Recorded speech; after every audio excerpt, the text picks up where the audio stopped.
This is Eyewitness News Up Close with Bill Ritter. On this Memorial Day weekend, the unofficial start of summer with a lot of question marks. Most of the beaches outside of New York City open. Limited capacity, of course, to push social distancing. But who's going to the beach this weekend? Who wants to tempt the risks of the virus? The virus is still active, of course, and still very deadly. The same can be asked of the states opening up businesses. Are we doing it too quickly? Where are we in this pandemic? We talked to ABC's Dr. Jen Ashton.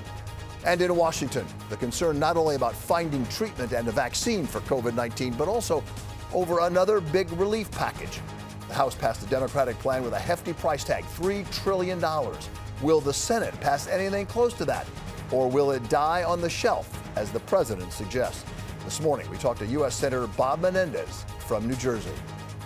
And good morning, everyone. Welcome to Up Close. I'm Bill Ritter. As the country opens up for business once again with social distancing rules and mask requirements, most often not followed by the nation's top elected officials, the question exists, are we going too fast, especially in light of so many people still dying, so many new cases of the virus still emerging? It was the first question I asked Democratic U.S. Senator Bob Menendez. Well, look, I have concerns about reopening in a way that still creates a risk to our citizens. And we all want to get back to normal. I want to see my grandchildren. I want to be able to go to a restaurant. But at the end of the day, I don't want to get, infected with the virus. And this is the key question. Until we can provide every citizen the belief that, in fact, the risk of them contracting the virus at a restaurant, at a store, at the mall, at church, wherever it may be, has been dramatically mitigated, we will never have the consumer confidence necessary to get our economy back open. And the worst thing that could happen is that a premature reopening or a series of actions that are premature without having the testing and the contact tracing that are essential to mitigating that risk would bring us another wave of infections and deaths. And then we will have a tough time. Yeah, when you do that, though, you understand, and when you say that, and I think that most Americans do agree, according to all the polls and the information we have, people say, okay, it's fine, Senator, but what about my paycheck? What about my small business? I can't afford to continue like this, and we're going to be in real trouble, both us as a family and us as a country. So what's the answer? And it seems to me I think I know what you're going to say, because you've already proposed it. This last week, you and Senator Cassidy, a Republican, proposed legislation backed by a lot of people from both parties saying we need more stimulus. Well, first of all, this is why we need to dramatically advance testing and contact tracing. And we can do that. There's no reason why our nation lags behind, for example, South Korea, in the amount of individuals that they test and the tracing as a percentage of their population. They're far ahead. We can do this, and we should do this. And this is why we push for $25 billion to at least lay the foundation for this. But we have to do it more robustly. And we need a national strategy. This is not something we can simply allow to the states, because we know we do commerce over state lines. New Jerseyans cross into New York and vice versa. Number one. Number two is, yes, we're going to need more stimulus, even if we had all of this together.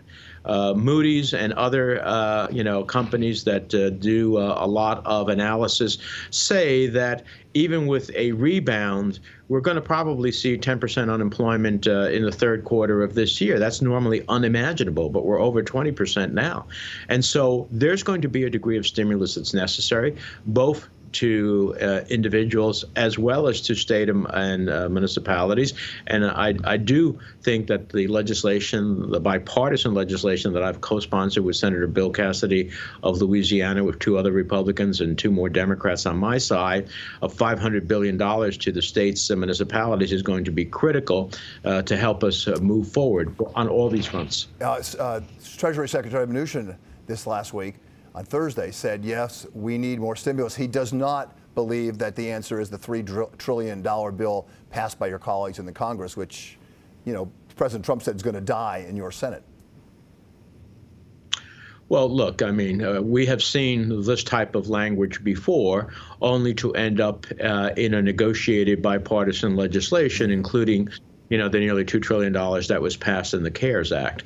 So I understand the posturing, but the bottom line is waiting while people are hurting, waiting while states are already, the Bureau of Labor Statistics put out the other day that 1 million public sector employees, police, firefighters, emergency management, paramedics, hospital personnel have been laid off already. States have balanced budget, provisions in their state constitutions. They can't wait forever for the government to act. And the consequences of that, the type of shortfall, the $500 billion that we came up with wasn't just a figure we picked from the sky. It was a combination of the, different analysis done by Moody's and others, the National Governors Association. So if you take that $500 billion divided by the average public employee salary of $65,000, you're talking about 6 to 8 million public employees who if states don't get help, will be laid off. It would be the irony in the midst of this pandemic that the very people we need the most would be the ones laid off. You expressed a concern at the top of our interview that, if this comes back, it's going to roar back and we're going to have a worse outbreak than we did the first time. Columbia University released a study this week, broken first in the New York Times, that said, if we had gone back even a week to shut down this country earlier than we did, we could have saved 36,000 American lives. When President Trump was asked that, he seemed to discount it. He's blamed China for a lot of this. Hey, when you look ahead, without casting blame in the past, looking ahead, what do we do? What do we need to do? What lessons of the past can we learn to better react if this thing roars back like a lot of experts say it's going to do, if not in summer, then in fall? Well, if the experts are right, we know already what it takes to starve the virus. It takes social distancing. It takes all the hygiene measures.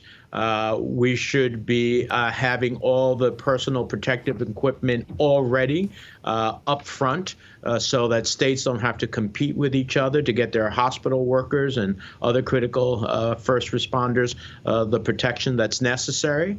And at the end of the day,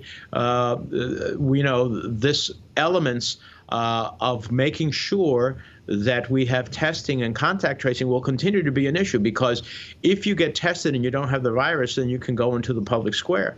If you get tested and you have it, then we need to help you get through the period of time which you have the virus, but to contain it. And so these are going to be the elements to limit the severity of any second wave. Let me talk to you about politics just for a second, as long as you're there. We are in a political year, obviously.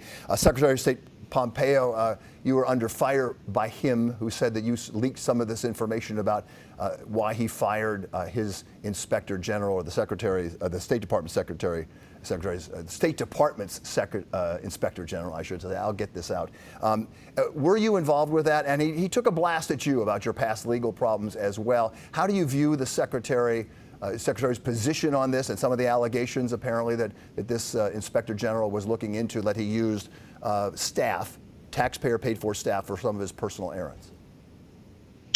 Well, first of all, the person who outed him was the President of the United States. It was President Trump who said that Secretary Pompeo asked him to remove the inspector general. Since the inspector general served largely at the president's will, he didn't have to say that. He's the one who said that Mike Pompeo asked him to get rid of the inspector general, number one. Number two, there's a series of reports that are out there having nothing to do with me. Several news channels, including those aren't necessarily considered, very liberal, had information out there about some of these things. So there's a series of things being investigated: Saudi arms sales, right, personal use, as well as these dinners that were hosted at the State Department that had nothing to do with the State Department's work. So very extravagant dinners, I might add, according to the reports. So according to the reports, yes. And so the bottom line is it's the Inspector General who is doing his work. And now, why do you fire the Inspector General if there's nothing to be concerned about? You fire him because he was obviously pursuing these and other issues that you didn't want to get into the public sphere. So it's not me that the secretary should be concerned about. It's getting his story straight as to why he went to President Trump to have the Inspector General fired. One more talk about politics. What's the status of your party? How do you think that former Vice President Biden is doing? He's on a virtual tour, but you don't hear a lot about him. And what's going to happen with the convention this summer for the nominating convention in your party? Well, I've got to believe that based upon the public health risk, there's some sort of a virtual convention that takes place, and Vice President Biden will be the nominee. I think that he is showing within the context of the new normal that we're in with the challenge of public distancing.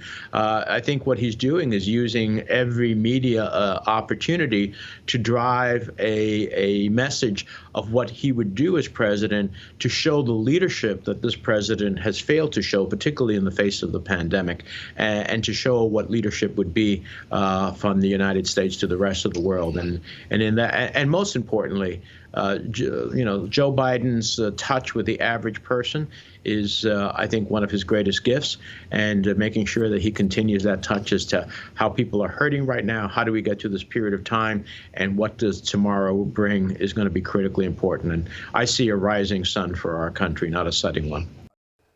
And we thank U.S. Senator Bob Menendez from New Jersey. A little later, we're going to talk to Christine Quinn about the threat of more people becoming homeless from this COVID-19 pandemic. But coming up next on Up Close, Dr. Jen Ashton. Lots to talk to her about, including the impact of the reopening in states across the U.S. and the increasing number of the mysterious inflammation disease in children.